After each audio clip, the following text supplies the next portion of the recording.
convenablement nos patients, on ne peut pas les prendre en charge si on n'est pas bien organisé. S'il n'y a pas une mise en place d'un système organisationnel destiné à prendre en charge efficacement le patient depuis le lieu de survenue de l'AVC, c'est-à-dire chez lui, jusqu'à l'arrivée à l'hôpital. Et là, je vais vous parler un petit peu mise en place d'un stroke center et lever un petit peu l'ambiguïté sur la différence. C'est quoi un stroke center? C'est quoi un stroke unit? C'est quoi une UNV? Tout cela, je pense que vous connaissez tous ces termes. C'est un petit peu pour vous montrer l'organisation de cette prise en charge et les principaux acteurs qui interviennent. Donc, je reviens. Time is brain. Pourquoi? Parce que chaque minute perdue, c'est une chute neuronale irréversible. Malheureusement, chez nos patients, il y a tout le temps une perte neuronale, une perte de temps. Pourquoi? C'est un handicap lourd définitif et je ne cesserai de le répéter que c'est le décès, égal décès. Donc, l'objectif ultime, c'est de rétablir la circulation sanguine, soit par la thérapie standard ou bien par une approche endovasculaire. Alors, pourquoi l'importance de cette... Pourquoi, en fait, j'ai choisi un petit peu cette thématique? Parce qu'on se pose souvent la question, et vous vous posez cette question, où vont nos AVC? Vous recevez tous des AVC au cours de dans vos institutions, aux urgences, mais où vont ces différents AVC? Il faut savoir qu'un tiers uniquement des patients victimes d'AVC sont traités à l'hôpital. Les autres sont soit suivis par le secteur privé, soit au niveau des centres de santé de proximité. Il n'y a qu'une partie qui est prise en charge par les neurologues, les autres par les cardiologues, des internistes et parfois un médecin généraliste. Alors, c'est quoi cette mise en place d'un stroke center? Il est connu qu'il existe partout dans le monde, aussi bien chez nous, un enthousiasme croissant pour la création de stroke centers, en partie en raison du développement de ces nouvelles thérapeutiques, mais, et un grand mais, la mise en place de ce centre, selon les normes, peut être complexe et ne pas reposer exclusivement sur le recrutement d'un seul spécialiste neurovasculaire. On va se dire, j'ai un spécialiste neurovasculaire, je peux prendre en charge l'AVC. Non, l'organisation, elle est souvent complexe. Donc, lors de la décision de mettre en place un centre AVC, un stroke center, c'est un centre AVC. Il est important d'établir ce qui peut être réalisé de manière réaliste. Qu'est-ce qu'on peut faire de manière réaliste? C'est-à-dire selon le terrain, là où on est.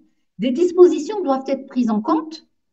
Donc, pour une prise en charge précoce, et la prise en charge précoce, c'est l'étape préhospitalière. Si on veut prendre en charge précocement nos patients, on doit agir sur la phase préhospitalière. Et pour agir sur la phase préhospitalière, il faut inclure les médias. Les médias, je ne sais pas s'ils sont là ou ils étaient là ce matin. C'est très important parce que c'est grâce à ces médias qu'on va donc un petit peu faire cette campagne de sensibilisation. Il faut assurer le transport. Je vous ai dit tout à l'heure que uniquement 10% de nos patients arrivés, bon, ils arrivent de leur domicile, mais également, on a un taux très faible de patients qui arrivent par des transports médicalisés, pratiquement inexistants. Si je prends 15 AVC par jour, sur les 15 AVC, peut-être qu'il y a un AVC ou au maximum deux qui arrivent par le biais d'un transport médicalisé.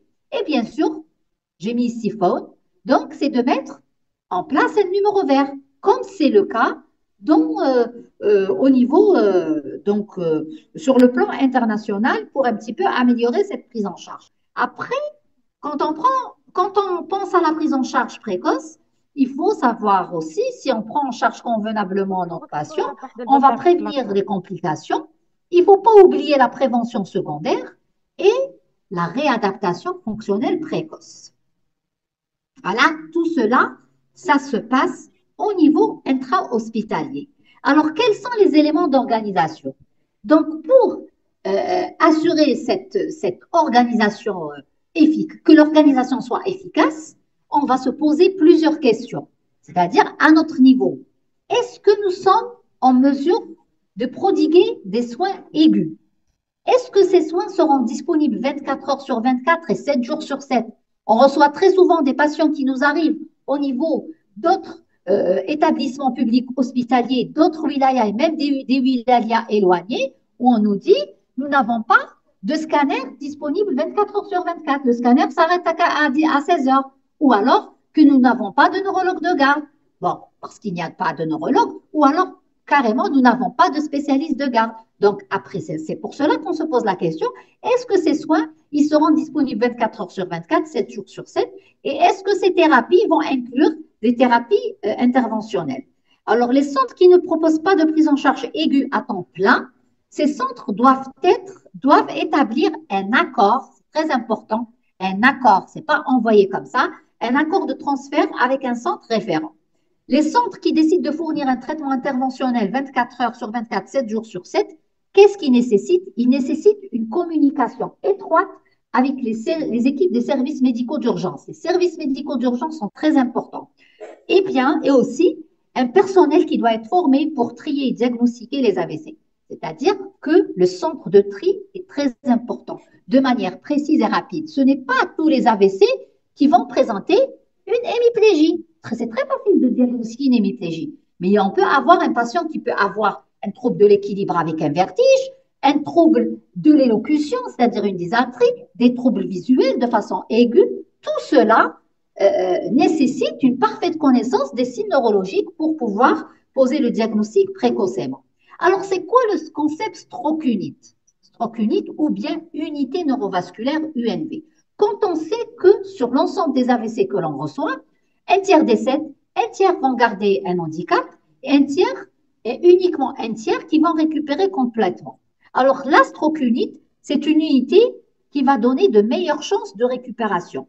Comme vous le voyez ici, donc un petit peu on a pris en considération, on a un petit peu comparé les patients ou évaluer le devenir, le pronostic fonctionnel à 3 mois des patients qui arrivaient, qui étaient hospitalisés au niveau de l'unité stroke par rapport à la sévérité initiale. On s'est rendu compte que les patients qui avaient une sévérité initiale très importante avaient un handicap lourd à 3 mois et un taux de décès qui était conséquent. Donc, c'est quoi l'unité? C'est une unité géographiquement définie au sein ou contiguë au service de neurologie, c'est-à-dire qu'elle peut être au sein du service de neurologie ou bien à côté du service de neurologie qui est destiné à prendre en charge des AVC ischémiques et hémorragiques ainsi que les thromboses veineuses avec, et ce qui est très important, une approche d'équipe pluridisciplinaire. Neurologue, cardiologue, neuroradiologue et neurochirurgiens qui doivent être disponibles sur appel, qui sont prêts à intervenir en cas de nécessité, comme vous voyez ici, un infarctus malin ou bien une urgence neurochirurgicale, plutôt hémorragique, neurochirurgicale hémorragique. Alors, les infirmières diplômées, elles doivent être assistées par des physiothérapeutes, des orthophonistes, des ergothérapeutes afin de permettre une mobilisation précoce.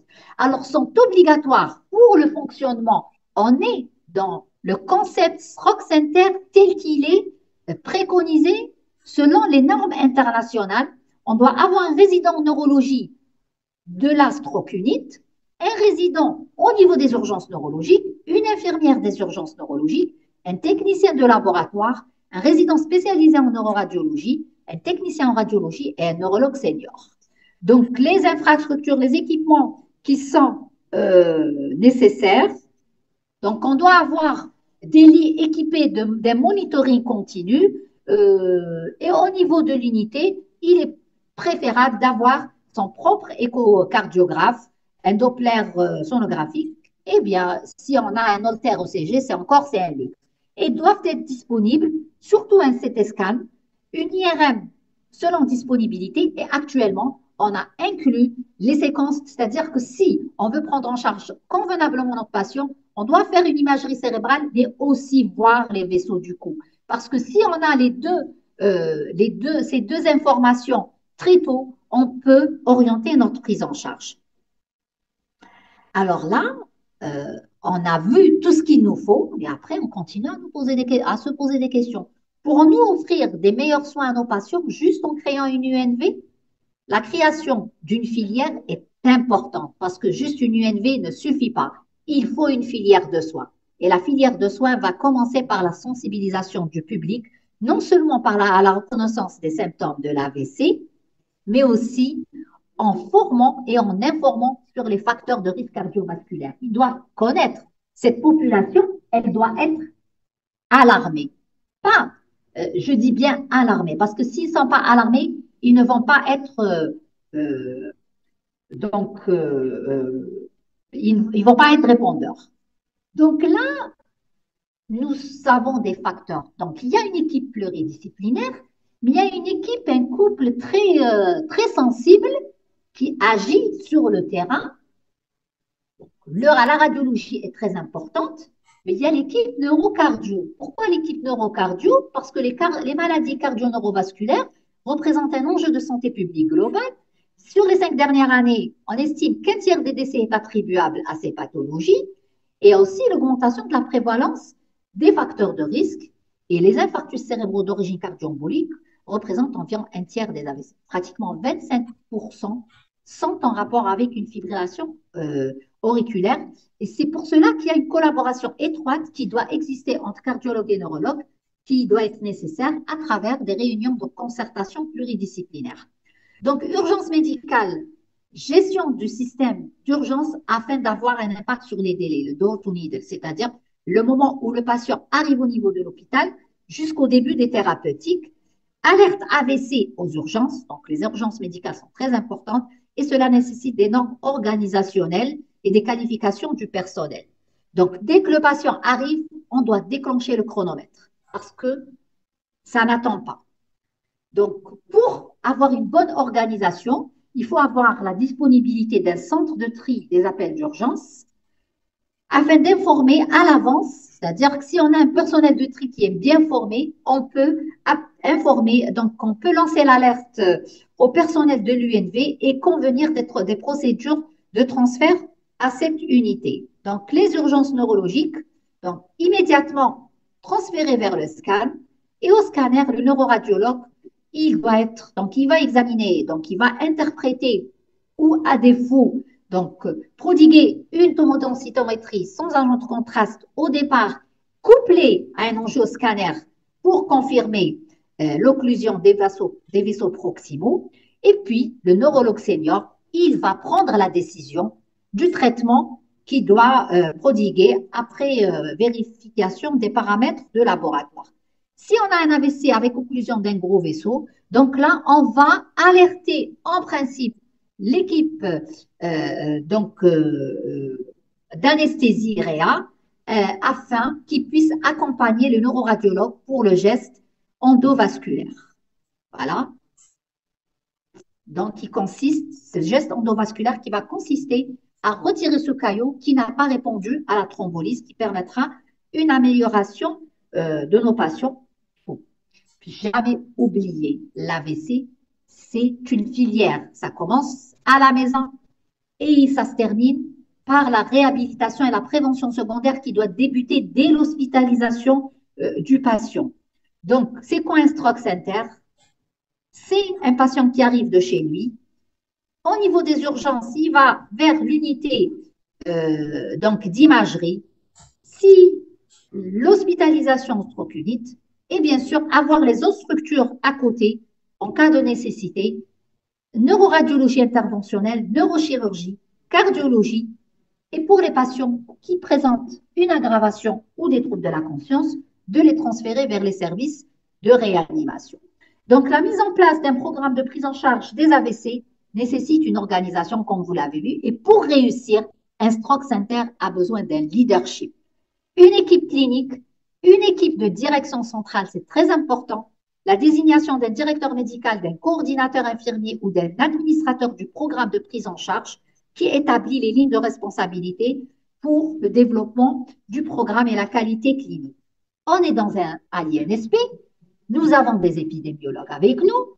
Eh bien, le rôle de l'épidémiologue est très important, il ne faut pas l'oublier. L'épidémiologie, elle va nous permettre donc de connaître le profil et le poids de chaque maladie, d'évaluer les traitements, la qualité des soins. Elle apporte aux décideurs un outil complémentaire pour établir et évaluer une politique de santé, n'est-ce pas? Voilà, je vous remercie. Là, je termine par cette photo qui me tient à cœur. C'est la première équipe qui a pris en charge, donc qui a mis en place, qui a été à l'origine de la mise en place du stroke center au niveau du service de neurologie à leur tête. Notre cher défunt, professeur Raïs qui nous a quittés très tôt, trop tôt, et qui a été à l'origine de la mise en place de ce Stroke Center. Et vous voyez sur cette photo l'équipe donc médicale de résidents. Nous avons le neurochirurgien, le neuroradiologue, le directeur, le DG et toute l'équipe. Voilà, je vous remercie. Voilà.